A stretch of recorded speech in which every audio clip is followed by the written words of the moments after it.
Vous entendez parler des spiritualités africaines, mais à chaque fois, c'est flou, confus ou mal présenté. Certains l'associent à de la sorcellerie, d'autres la voient comme un folklore ancien dépassé.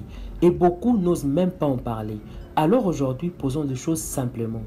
Qu'est-ce qu'est la spiritualité africaine authentique et pourquoi est-elle vitale pour notre génération? D'abord, c'est que ce n'est pas. Ce n'est pas un culte des fétiches, ce n'est pas de la magie noire, ce n'est pas un ensemble de rituels bizarres et secrets, ce n'est pas une religion concurrente des autres. Toutes ces idées viennent souvent de l'extérieur, de ceux qui ont voulu nous faire oublier notre propre science de l'âme, qui ont bien voulu assez que nous ne puissions vivre que de la dépendance extérieure, que nous puissions penser à un créateur à la couleur de la peau de l'homme blanc, que nous puissions croire que nous sommes un peuple sans conscience, sans entité spirituelle. On a confondu spiritualité et superstition, on a diabolisé ce qui nous reconnectait à la vie et on a peint en noir ce qui était lumière. Alors, qu'est-ce que c'est réellement?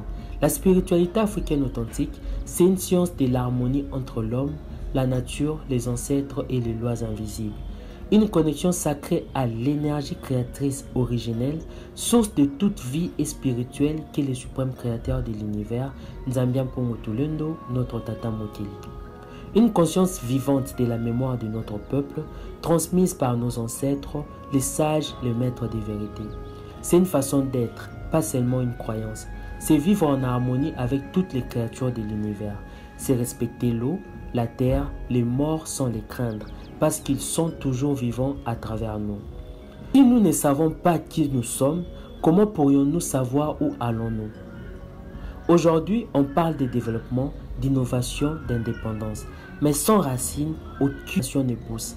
La spiritualité et la religion africaine qui forment la conscience africaine nous reconnectent à notre essence, nous enseignent la responsabilité collective, nous redonnent notre pouvoir intérieur. Ce n'est pas du passé, c'est la clé de l'avenir. Vous n'avez pas à tout savoir tout de suite, mais vous pouvez commencer par écouter, lire, ressentir et questionner. L'édition Zimbassi est là pour ça.